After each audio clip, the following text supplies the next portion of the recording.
Ја прочитаме целата 10 глава на првото послание до Коринтијаните од апостолот Павле.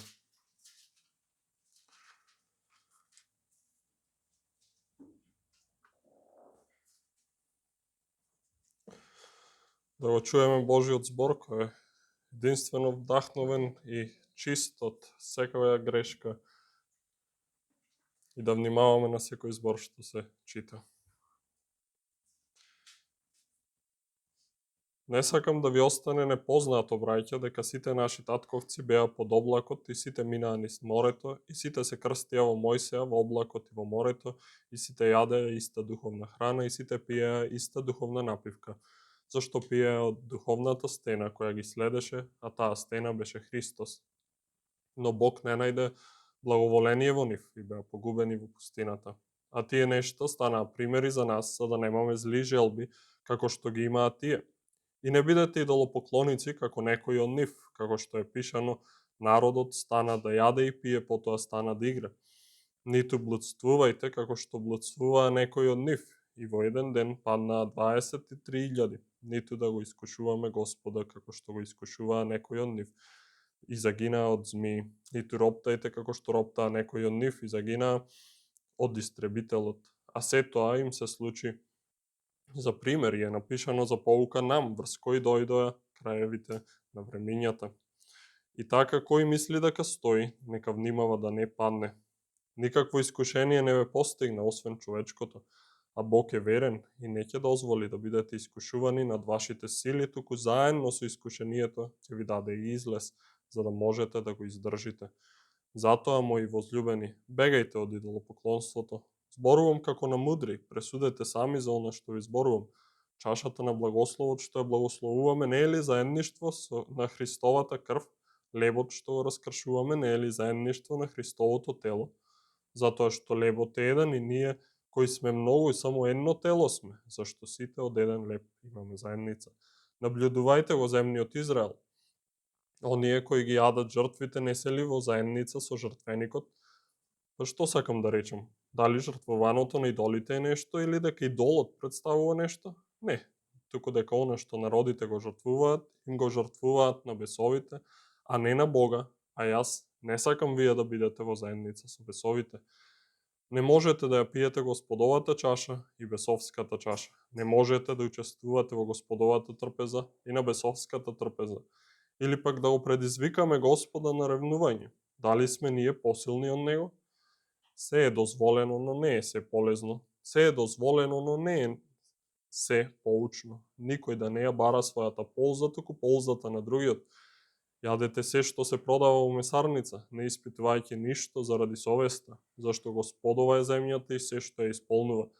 Ако некој од неверниците те повика на јадење и сакаш да отидеш, јади од се што ќе сложат пред тебе, не испитувајќи ништо заради совеста. Ако некој ти рече ова било принесено на жртва, не јади заради оној кој ти известил и заради совеста. Но не мислам на твојата совест, туку на оној другиот. А зошто мојата слобода да биде судена од туѓа совест? Ако учествувам со благодарност, зошто да ме хулат за она за што благодарам? Според тоа јадете ли, пиете ли или ако правите нешто друго, правете се за Божја слава. Не бидете им соблазан на јудејците ни на грците, ни на Божјата црква. Како што јас им угодувам на сите во се и не ја барам својата собствена полза, но на многуте за да се спасат. Амин.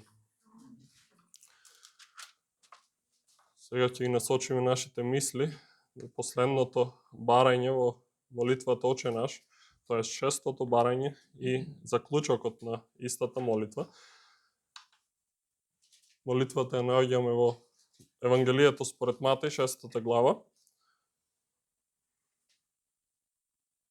И последното 6-то барање е во 13-тиот стих, извинете. Исто така ја наоѓаме во Лука 11 глава. Ќе прочитаме целата молитва. Ќе го фатиме 13-тиот стих.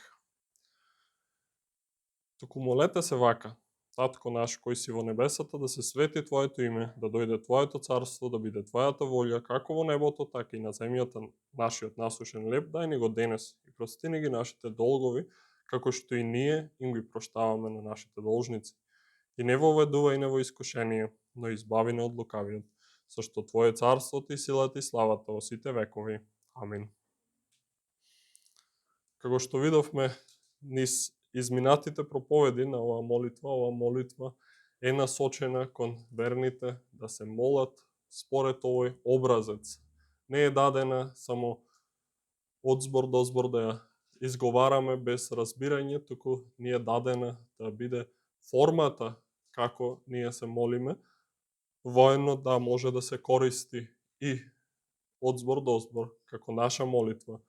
Но секогаш кога и да молиме, треба со вера да пристапуваме кон Бог, бидејќи тоа му е угодно на Него, со вера да ги бараме нештата кои што се по Божја волја, и ако се по Божја волја, Светиот Дух ни ги дава, бидејќи се што е Христово е и наше, ако Него му припаѓаме. И видовме во оваа молитва дека имаме исто поделба како и во 10 Божји заповеди. Првично му се обраќаме на Бог за Неговото, а потоа дори за нашето. Тоа е и во 10 Божји заповеди. Прво Бог се обраќа кон нас и ни заповеда за Негова слава, да пазиме одредени работи, а потоа дори на меѓучовечките односи. Зошто? Поставува приоритет. Приоритетот на секој човек е Бог. Човекот е создаден за Божјата слава. Човекот е создаден да го прославува Бог и да ужива во Него. Тоа е нештото за кое што сме создадени и не треба да гледаме поинаку, да си угодуваме на себе си. Туку напротив, ги бараме тие три нешта: да се свети Божјото име, да дојде Неговото царство, да биде Неговата волја. Зошто? Бидејќи Тој е се во се и ние Него му припаѓаме. И после тие нешта ги бараме тие насушни потреби наши, и тие не за нас самите да се возвишуваме и да се прославуваме, туку Бог да ни го дава насушното за Тој да се прославува, за ние да можеме преку она што ни е неопходна физиолошка потреба, да можеме од целост да му се посветиме Него. И видовме дека тие барања првично почнува со физичкото, насушниот леб, насушните потреби на човекот физички, Бог да ни ги обезбеди, а потоа потребите од душата, за душата, да Бог ни дава и две потреби за душата, како што ќе видиме и во ова шесто барање. Првично е нашите гревови да бидат очистени. Тоа е помирувањето со Бог, кое што мора да го имаме за да имаме заедништво со Него. Ако го имаме помирувањето со Него, ако Тој ни ги прости долговите, тогаш можеме да го прославуваме, можеме да уживаме во Него правилно. И сега во ова последно барање, кое е едно, не две, иако може би звучи на две барања, не воведувај не во искушение, избави не од лукавиот, но тука Христос ги спојува и едно барање, една тема: запазување и избавување од злото. Тоа е темата на ова барање. И ние како луѓе, и посебно христијаните, се соочуваме со секојдневна духовна борба. Тоа е реалноста на христијанскиот живот тука на земјата. Човекот живее не само физички и материјално, туку живее во духовна реалност. И таа духовна реалност, поради падот во грев на Адам и Ева, ние сме подлежни на сите последици на гревот, на сите влијанија на гревот, на сите зли нешта. И овој свет е зол. Овој свет е доста зол. И затоа, како христијани посебно реков, ние сме повикани на духовна борба. оние кои што не се христијани не можат да се борат, бидејќи немаат против што да се борат. Духовната борба подразбира непријателство. Непријателство помеѓу две сили. Тоест едната божествена и другата лукава или на лукавиот, на таткото на темнината. И ако ја знаеме таа реалност која што не обкружува, тоест духовната борба, тогаш ова барање е барање кое што многу природно ни доаѓа, бидејќи сваќаме дека секојдневно, секој миг дури се бориме со себе си, со овој свет и со лукавиот или сатаната, ѓаволот, кој што ги користи и нашата грешна природа и светот за да не нурне во гревот и да не оддалечи од Бог. И навистина, оние кои што се обновени од Бог, кои што се преобразени во обличието Христово, се наново родени, тие ги искушуваат тие искушенија, тие напади кои што се секојдневни. И затоа Христос, знаејќи ја таа падната природа на човештвото и злиот свет во кој што се наоѓаме, не учи на ова барање. Барање против злото. И учиме овој ден со Божја помош што е злото, на кој начин сме напаѓани од злото, на кој начин Бог не избавува и воедно ќе погледнеме и накратко заклучокот на самата молитва, зашто Твое царство, Ти силата и славата во сите векови. Амин. Првично ќе го погледнеме тоа барање, во првиот дел, не воведувајме во искушенија. Ако добро го знаеме Словото, сме прочитале сигурно во Јаков, во првата глава, дека никој кој е искушуван не смее да рече Бог ме искушува. И сега тука Христос вели, молете се, не воведувајте во искушенија. На кого му се молиме? Знаеме дека молитвите се насочени кон Отецот Небесен, кој што е единствениот, кој што може да ги слушне нашите молитви, и не учи да се молиме од Бог да бараме тој да не воведува во искушенија. Што подразбира тоа Јаков? Ако тој вели, никој кој е искушуван да не рече Бог ме искушува. Тука е нештото кое што мора да го разбереме, дека Бог по својата сувереност, промисла, раководи со овој свет и со нештото во овој свет, но никако не можеме да го наречеме автор на злото или сторител на злото. Тој никој, апсолутно никој, не го искушува да направи зло. И тоа и го кажува Јаков, зашто Бог не се искушува од злото и самиот никого не искушува. Бог е целосна добрина и не може ништо зло да има во него и не може да натера некој на зло. Не, Бог не го прави тоа. Бог е оној кој што го прави доброто. И како таков, да, тој искушува, но мора да разбереме различностите на искушенијата. Имаме искушенија кои што се од Бога дадени за доброто наше. Не поставува во околности, во ситуации кои што се тешки, мачни за нашата душа, мачни за нашето тело. Зошто? За да не испита до каде сме и да ни покаже на самите каква е нашата состојба и дали стоиме цврсто во Бог. Оној кој што мисли дека стои, да внимава да не падне. Тоа е она искушение или испит кој што Бог го дава. Тоа е испитот кој што Бог го дава на своите, ги изградува своите во верата преку тие искушенија или испити. Знаеме во животот на Авраам дека се случи таков голем испит. Во нашиот превод не стои искушение, но во другиот превод на македонски јазик стои таму дека Бог го искуша Авраам.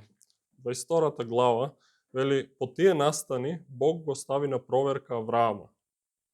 И што беше таа проверка? Тука неизменично се користи проверка и искушение. Тоа е нештото. Искушение може да биде тоа физички или духовно испитание, испитување на луѓето дали стојат во верата или дали се оддалечени од Бог, посебно за верните. И Авраам беше испитан во неговата вера со тоа што му беше дадено задача да го земе својот син и да го принесе како жртва пред Бог.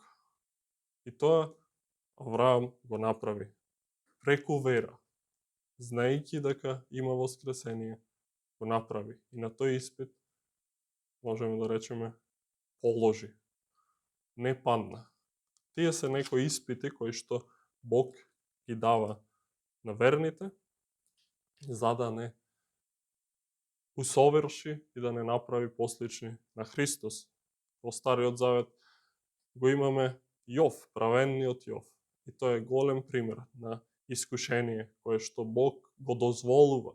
Бог го препушта на тоа искушение и преку тоа го благословува изобилно.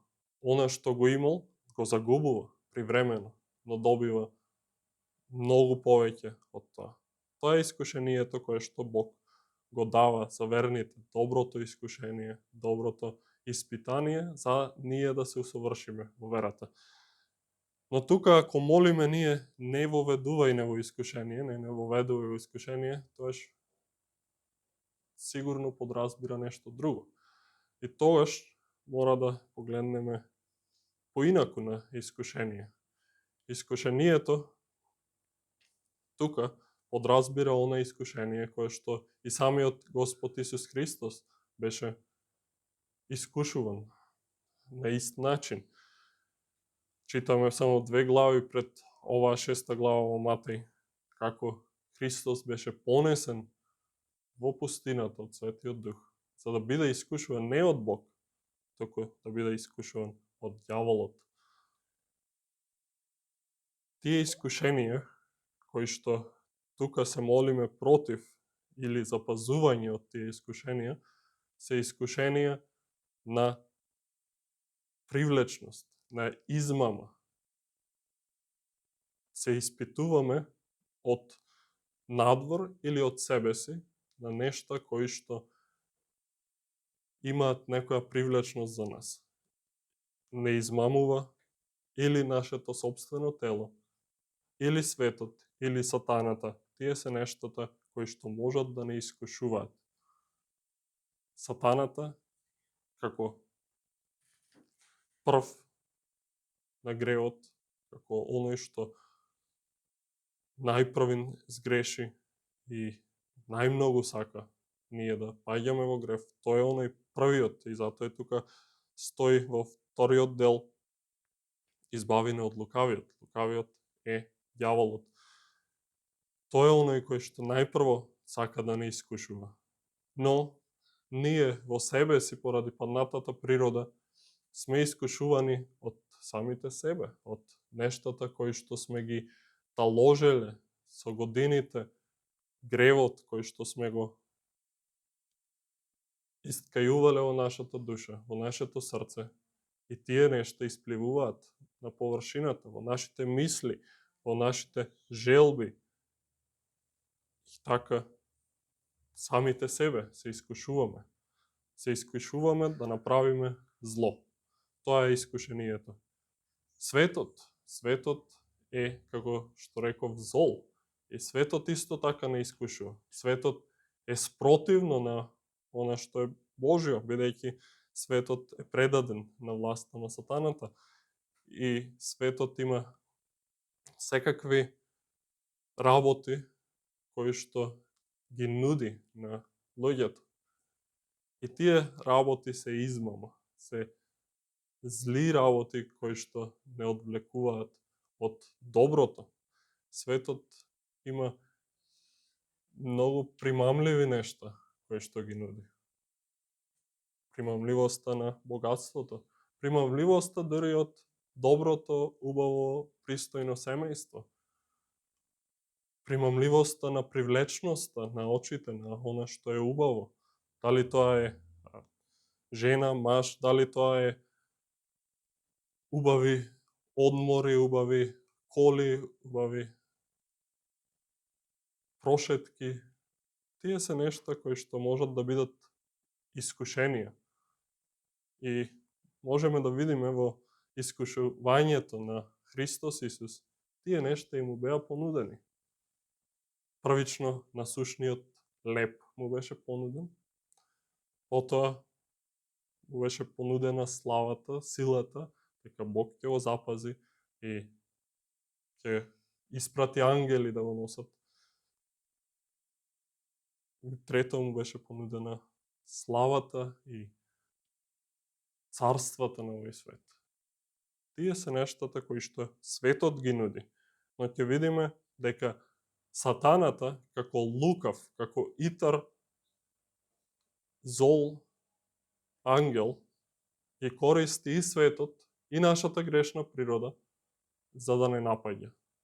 Нападот на сатаната е преку тие нешта, преку светот и преку нашата грешна природа. И зошто се тие искушенија?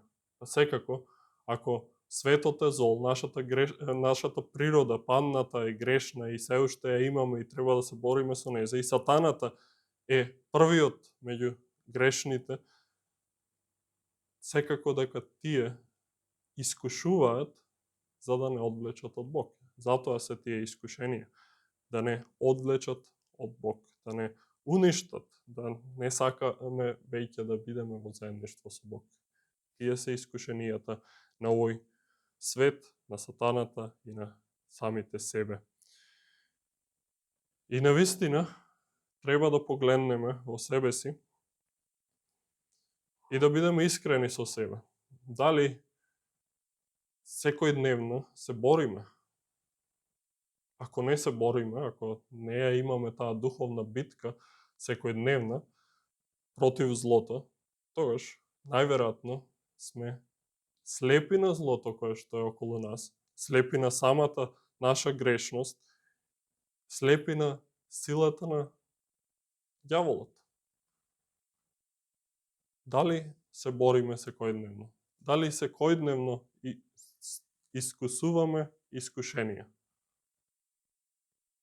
Бидејќи сатаната не ги искушува своите, бидејќи неговите, оние кои што се од светот, не го мразат злото. Тие го сакаат. Сакаат да бидат во тие места на искушение за верните. Неверните не го имаат тој порив против злото. Тие го сакаат. Сакаат да пцујат, сакаат да оговараат, сакаат да клеветат, сакаат да уживаат во себе си, хедонистички да живеат за себе, за своја слава, да уживаат највисоки почести, да го имаат светот во својата рака. Тоа е нештото кое што неверните го сакаат. Дали ние, ако се нарекуваме верници, помразиме тоа и дали се бориме секојдневно против тоа? Оваа молитва, ова барање не воведува и не во искушение. Тоа, Бог да не запази од тие искушенија, да не допушти тие искушенија да дојдат над нас и да надвладеат. Бидејќи искушенијата секако ќе дојдат, секако идат и секако сатаната ќе не напаѓа. Колку сме поблиску до Бог, толку повеќе ќе бидеме напаѓани од сатаната. Тоа е парадоксот. Но военно, Со оваа молитва не бараме само да бидеме заштитени воопшто да не напаѓа сатаната или да не напаѓа собствената поход или светот, туку напротив да бидеме сочувани, запазени, да не паднеме кога сме напаѓани. Да не паднеме кога искушенијата доаѓаат. И читавме во 1 Коринтијаните баш за тоа, дека Бог дава искушение. Не ни допушта да бидеме искушувани, но вели Бог е верен. Дали сме го искусиле тоа, дека Бог е верен и со искушението што сме го добиле во денот, сме добиле излез. Дали сме го вкусиле тоа, дека Бог е верен. Дали знаеме, дали можеме искуствено да речеме дека Бог е верен и сме биле искушувани, но ни дал излез. Излез да застанеме цврсто и да не потпаднеме на тоа искушение. Бидејќи ако не, тогаш сме се оддалечиле од Бог. И да, ако сме се оддалечиле од Бог, не можеме ни да го бараме ова, не воведувај во искушение, туку мора првично да се покајаме. Првично 12-тиот стих или 5-тото барање да го бараме. Прости ни ги долговите наши. Бидејќи ако сме оддалечени од Бог, не можеме вистински искрено да бараме да бидеме запазени од искушенијата, од злото. Не можеме. Се лажеме ако сме оддалечени од Бог, ако не чекориме со Бог постојано. Но, кога сме искушувани, затоа го спојува ова барање и додава но избавине од лукавиот. Сме напаѓани, сме искушувани. Но затоа ни дава Бог молитва да бараме избавување, да бараме ослободување од тоа искушение, да бараме Бог да ни олесни она што го носиме, тие искушенија да не владеат на нас, туку да бидеме избавени. И сега, ако ние молиме ова, мора да разбираме дека и самите треба да работиме кон тоа. Да работиме, да не бидеме воведувани во искушение и да не бидеме измамени од лукавиот. Не можеме да бараме искрено, не воведување во искушение, ако ние самите се воведуваме во искушение. Ако сме свесни, треба да бидеме како христијани, дека на одредени места, во одредени околности, со одредени луѓе, со можеби сами кога сме, сами насамо, во одредени ситуации сме длабоко искушувани. Треба да бидеме свесни на тие нешта. Ако се испитуваме, ако ги наблюдуваме нештата, ако сме искушувани на одредено место и бараме од Бог не воведување во искушение и пак одиме на истото место со истите луѓе и правиме истите нешта, не го бараме искрено тоа. Не бараме искрено да бидеме запазени, туку го лажиме Бог. И најпрво треба повторно да се покаеме и да бараме излез, да бараме Бог да ни помогне. И некои околности не можеме да ги избегнеме. Например, работата. Живееме во секуларно општество, во безбожно општество. Најчесто работодавците се безбожници и не можеме тоа да го избегнеме. Нашите колеги се безбожници. Не можеме тие искушенија да ги избегнеме на тој начин. Но треба да молиме од Бог тој да не запазува, да ни дава цврстина, да ни дава стабилност во верата, да не потпаднеме на измамите на другите, бидејќи другите, оние што се безбожни, наши блиски, каде и да е тоа, тие го сакаат злото од нас, сакаат да пребиваме со нив, да бидеме заедно со нив, да тонеме во калта, во тињата, да бидеме најниско, бидејќи тие се најниско. Тоа го бараат од нас луѓето. Но ние, како христијани не го сакаме тоа, бидејќи сакаме да бидеме со Бог. Тоа е нашата желба и така треба да молиме. Воено луѓе, можеби блиски, можеби со години блиски, може и наши родители, да бидат оние места, оние околности кои што за нас се искушени. И тоа е тешко, но самиот Господ Исус Христос вели дека дојде да донесе меч на земјата, да раздели татко од син, да раздели мајка од ќерка. Зошто? Бидејќи светлината не може со темнината. И сега ако ние си се воведуваме во тоа само искушение и бараме од Бог, не воведувај не во искушение, сме лицемерни. Не го бараме она што навистина го изустуваме. И не можеме да ја молиме оваа молитва ако самите одиме тврдоглаво место каде што е искушението. И такви места има многу во овој свет. Овој свет самиот е полн со искушенија. За жал, се повеќе и повеќе злото се намножува во овој свет и на дланка имаме безброј искушенија. Дали се тоа конзумеристички искушенија, тему производи, купување ефтино, нешто кој што можеби коштаат повеќе, или искушенија, сексуални искушенија. Оние кои што примамливо ни ги сервираат на билборди, по нашите телефони. Дали потпаѓаме под такви искушенија? Дали ако знаеме дека на социјалните мрежи ги има тие искушенија и пак постојано седиме по неколку часа дневно на тие социјални мрежи и ги гледаме тие работи, можеме искрено да молиме не воведувај не во искушение? Не. Туку ќе бараме, ќе молиме и ќе бараме од Бог да ни даде начин, дали преку блокирање на некои нешта на интернетот, дали преку оттргнување целосно од интернетот, да не западнеме во тие искушенија. Самиот праведен Јов вели дека направил завет со своите очи да не гледа на девици. Зошто?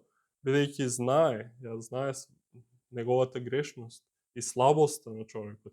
И затоа ние, ако го молиме ова во искреност, треба најпрво да се оддалечуваме од нештата кои што светот ни ги сервира и тоа многу ни ги сервира. И ние не сме свесни, ги прифаќаме, ги голтаме тие работи, голтаме многу нешта и со тоа се оддалечуваме од Бог. Како може Бог да пребива во нас ако ние сме зли? Ако ние го сакаме злото, ако ние сакаме да уживаме во она што го нуди светот? Не. Треба да го отфрламе тоа. Да го отфрламе тоа со сета наша сила. Да бидеме трезвени и да бдееме. Бидејќи нашиот противник, ѓаволот, обиколува како лав што рика, барајќи некого да проголта. Тоа е работата на лукавиот. Лукавиот сака ние да бидеме уништени. Затоа ни ги нуди сите тие нешта, ни ги пласира пред нашите очи, во нашите домови, во нашите обкружувања. Треба да бидеме свесни, да испитаме кои се тие нешта кои влијаат на нас и дали влијаат за добро или за лошо. Ако влијаат за добро, слава на Бог. Тој е достоен да биде прославен, бидејќи тој го дава доброто. Но ако влијаат за лошо, да не оддалечат од Бог, тогаш да го молиме Бог да ни ја даде силата, да ги оттргнеме. И тоа е посебно и за младите, но навистина тука при нас и немаме доволно млади луѓе, но за тие што сме, треба да биде охрабрување, прво Јованово, каде што им се обраќа и на татковците, и на дечињата, и на младите, и вели, ви напишав млади, зашто сте силни и зашто Божјото Слово пребива во вас и зашто го победивте лукавиот. Младите Како ќе го победат лукавиот? Со пребивање во Божјото Слово. Силата на младите треба да се користи за тоа. Но и на оние кои што се постари, истото нешто сепак треба да се искористува. Пребивањето во Божјото Слово е истиснување на љубовта кон светот. Вели, не сакајте го светот, ниту она што е во светот. Ако некој го сака светот, љубовта од Бога Таткото не е во него. Зашто се што е во светот, похотта на телото, похотта на очите и гордоста на животот, не е од Таткото, туку од светот. А светот поминува и неговата похот, а која извршува Божјата волја, останува довека. Сите сме повикани, дали млади, дали стари, сите сме повикани да пребиваме Божјото Слово, за да можеме вистински искрено да ја бараме оваа молитва, да бараме Бог да не воведува во искушение, но да не избави од лукавиот. Бидејќи лукавиот, како што реков, е лав што рика. Тој е оној кој што сака да не проголта, тој е оној кој што сака да не оддалечи од Бог. И охрабрување за нас е тоа што самиот Исус Христос се моли за нас. Самиот Исус Христос се моли за нас. Знаејќи, бидејќи беше и тој на земјата. Беше со истите слабости физички, но без грев, безгрешен, но сепак искуси искушенијата на сатаната, слабоста на луѓето околу него ги виде со своји очи, беше помеѓу нас и се моли. Се моли за нас. Јован 17 глава ни кажува дека се моли за нас. Во неговата молитва читаме: не те молам да ги земеш од светот, туку да ги запазиш од лукавиот. Не те молам да ги земеш од светот, туку да ги запазиш од лукавиот. И некој навистина може да си помисли, ако го гледаме се тоа, ако слушаме се што се кажуваше досега, да си помисли, па најдобро е да бидам надвор од светот. Да немам ни телефон, ни интернет, да бидам целосно оддалечен во некоја пустина или во некоја планина, сам за себе, без никој, бидејќи така нема да имам искушение од светот. Не. Сатаната може да не напаѓа секаде, но воено и самиот Христос се моли за друго нешто. Не да не земе од светот Отецот, не да бидеме оддалечени од луѓето, туку да живееме посреде народот во кој што сме поставени. И таму да бидеме запазени од лукавиот. Таму да бдееме и да се молиме. На последната ноќ на Христос, кога отидоа во градината да се молат, тоа беше нештото кое што Бог им го заповеда. Христос Исус им го заповеда на учениците: молете се за да не паднете во искушение. Молете се за да не паднете во искушение. И кога ги најде дека спијат, не се молат, што беше нештото што им го кажува Христос? Зошто спиете? Станете и молете се за да не паднете во искушение. Духот е бодр, но телото е слабо. Молитвата е наш лек против искушенијата. Ние треба да бидеме постојани во молитва и како што кажав и претходно, и апостолот Јован, како што вели во посланието, да пребиваме во Божјото Слово. Бидејќи така, можеме да се бориме против овој свет, против сопствената грешна природа и против нападите на сатаната. И имаме силен Бог. Тој е силен, тој е моќен. И тука во ова барање тоа го изјавуваме. Ние сме слаби, ние сме немоќни, ние сме грешни и ако не беше ти, ние лесно ќе паднеме во грев, лесно ќе се оддалечиме од тебе, но бараме од тебе. Ти си нашиот Бог. Ти си нашата карпа, ти си нашата тврдина. Тоа е нештото кое што ние треба да го бараме. од Бог, бидејќи Бог е оној кој што ја дава силата на своите. Тој е оној кој што е нашата сила. Вели апостолот Павле до Ефесијаните: најпосле јакнете во Господа и во силата на неговата моќ, облечете се во сето Божје оружје, за да можете да им се спротивставите на измамите на ѓаволот. Тоа е нештото кое што треба да го имаме и ви препорачувам да го прочитате овој дел во 6-та глава на Ефесијаните дома.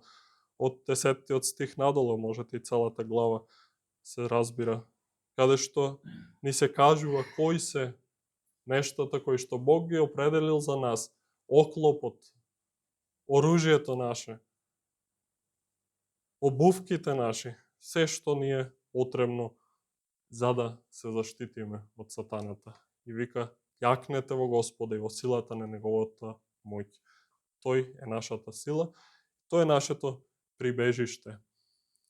И така можеме да бидеме запазени од злото, да не допираат нападите на сатаната, а воено и да бидеме избавени во време на потреба, кога сме напаѓани, да бидеме избавени, да не потпаднеме. Бидејќи нашите први родители, Адам и Ева, паднаа баш на тие измами на ѓаволот. Тој е клеветникот, тој е оној кој што измамува и тоа го направи од почетокот и до ден денес го прави. Но ние не треба да гледаме на Адам и Ева и да очајуваме, туку треба да гледаме на Исус Христос, последниот Адам, оној кој што ја смачка главата на змијата. Ја смачка главата и со тоа го победи злото. А ние во него сме победници, исто така. И ако сме победници, тогаш треба да живееме како такви во неговата сила, во неговата моќ. Пак ќе речем, оние кои што не се верни, оние кои што се далеко од Бог, кои што не го побарале него, не го побарале Христос за нивни спасител и Господ, не можат ова да го бараат. Не можат. Едноставно се далеко од Бог. И нивното искушение не е искушение, тоа име задоволство. И ако денес се наоѓаш во таква ситуација да гревот ти е задоволство, тогаш најпрво треба да се вратиш на 12-тиот стих: прости ги нашите долгови. Очисти не од гревот. Дај гревот да го замразиме, вистински да го замразиме, за да можеме да бараме искрено, да бидеме поштедени од злото. Ако уживаме, и тоа си го кажуваме пред другите, дека уживаме во некој грев и гревот ни е задоволство, тоаш сме далеко од Бог и ни треба спасение. Сега, накратко, ова молитва завршува со еден заклучок, целина, зашто Твое царството и силата и славата во сите векови. Амин. Твое царството и силата и славата во сите векови. Ова може да се спои на последното барање, но е заклучок на целата молитва. Ние секое барање што го бараме, дали е да се свети неговото име, дали да дојде неговото царство, дали да ни го даде лебот наш насушен, треба да го бараме. Зошто? Бидејќи негово е царството, силата и славата од сега до вечноста. И што подразбираме под тоа? Негово е царството. Негово е царството бидејќи тој е царот над царевите, тој царува над се во светот и неговото царство, како што кажавме во тоа второ барање, нема крај. И тој е силен Бог, силен цар и може да ги доведе сите нешта кои што ги бараме, бидејќи тој е добар цар. Ако бараме од него, тој ќе ни услиши. Тој е оној кој што го има царството. И од него бараме. Ако имаме цар над нас, секако дека бараме од него, не бараме од некој поданик. Бараме од оној кој што го има царството. бидејќи тој најмногу може да ни даде. И ние ако земеме земски, бараме врски за некои работи, колку е поблиску до врвот, оној кој што ќе го најдеме, толку посигурни сме дека ќе биде завршена работата. Не треба тоа да го правиме секако, го давам како пример, но истото е тука. Царството е Божјо. И ние бараме од Бог, бидејќи тој е царот над се. Негова е силата. Силата е негова. Тој е возвишен. Тој е силен да направи се она што можеме да побараме. Ние сме слаби, признаваме пред Бог дека ние сме слаби, а тој е силен. И затоа бараме од него. Слабиот бара од посилниот. Не е обратно. Слабиот бара секогаш од посилниот. И славата е негова. Ние бараме се за негова слава. Бараме тој да се прослави. Да се свети Твоето име, велевме. Тоа е да дојде славата негова, тој да биде прославен и негова е славата. На него му припаѓа, не на друг. Не на некој човек, не на некој светец кој што живеел побожно за слава Божја, не, туку славата му припаѓа на Бог во вечни векови, вели, во сите векови, секогаш. Секогаш славата му припаѓа на Бог и на никој друг. И ние, како верни, еден ден ќе застанеме пред неговиот престол и вечно ќе го славиме, вечно ќе го воспеваме, восфалуваме неговото име. Како што вели во Откровение 5 глава, кој изборуваа со силен глас, достојно е јагнето кое е заклано да прими сила и богатство и премудрост и мој, и чест и слава и благослов. И го чув секое создание кое е на небото и на земјата и под земјата и во морето и се што е во нив, да зборуваат на оној кој седи на престолот и на јагнето, благослов и чест и слава и власт во сите векови. Истите зборови ги гледаме како се случуваат и на небото, бидејќи Бог благоволи да ја прими славата и честа. И завршуваме, нашата молитва ја завршуваме со амин. На секое барање ова амин може да се стави на крај, бидејќи амин подразбира нека биде така. Или подразбира исто така, истиот збор е користен во фразите кои што Христос ги користи, вели вистина, вистина ви велам. Амин, амин ви велам. Тоа е значењето на самиот збор. Вистината. Ние велиме амин, верувајќи дека она што го бараме е слушнато од Бог и ќе биде услишено во Бог. Велиме амин, отпирајќи се на вистинитоста на нашите барања. Затоа реков, не можеме да бараме нешто ако не сме искрени. Ако сме лицемерни, ако си гаиме некој грев во нас, не можеме да бараме. Но ако нашите барања се вистинити и кажеме амин, тоа ја потврдува таа вистинитост на нашите барања и бараме од Бог да биде онака како што сме побарале. И тој е верен и праведен и ни го дава најдоброто. И молитвата треба да биде постојана или непрестајна, како што зборувавме во средата од Солуњаните. Молете се непрестајно. Молете се, молете постојано. Тоа е нештото кое што верникот мора да го има. Бидејќи молитвата во животот на верникот е како здивот, како дишењето на човекот. Ако не се молиме, не сме христијани. Да не се лажиме. Не сме христијани ако не се молиме. Ако секојдневно не застануваме пред Бог, да го бараме најпрво царството Негово, да ги бараме нашите потреби, потребите на другите, тогаш не лажете се. Далеку сте од Христос. И со молитва можете да дојдете до Христос и да го спознаете, бидејќи така тој благоволи да има заедништво со луѓето.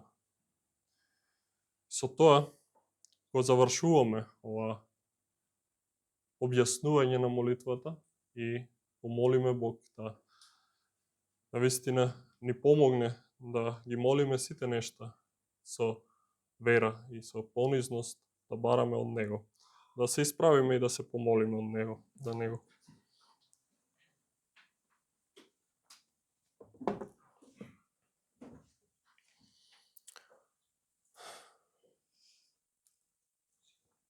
Господи Семојќен, Татко наш небесен, Ти си оној кој што царува вечно и над се во светот. Наистина се е Твое, Господова е земјата и се што ја исполнува, орињата и се што е во нив. Наистина Ти си прекрасен, чудесен Бог и Тебе Ти припаѓа сета слава, чест и величие. Доаѓаме пред Тебе и молиме нека овие проповеди за молитвата која што си ни ја дал, за наша поука, да бидат од полза за нашите души, да разбираме што треба вистински да бараме, што треба да биде нашиот приоритет и да го бараме со вера. Помогни ни, Господи, да имаме вера од Тебе, да не очајуваме во светот, знаејќи дека секојдневно се бориме против злото, туку напротив, да јакнеме во моќта и силата Твоја, зашто Ти си нашиот Бог.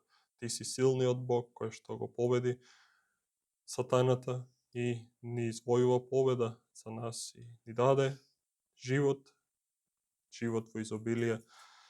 Те молиме дај ни вера и помогни му на нашето неверие. Се молиме за оние кои што не веруваат денес и помеѓу нас, но и во светот. Доведи ги до познавање на вистината, ослободи ги од гревот, ослободи ги од замките и смамите на сатаната и дај да бидат близу до Тебе, да Те спознаат и вистински да се борат против злото, за да живеат благогодно на Тебе. Те благодариме, Боже, за Твоите поуки и се молиме, прости ни за секој наш грев, прости ни се што носиме пред Тебе грешно и очистувај не, дај ни слобода, вистински искрено да пристапуваме пред Тебе и со жар во нашите срца да бараме не воведувај во искушение, да избави од лукавиот, зашто Твое царството и силата и славата во вечни векови. Амин.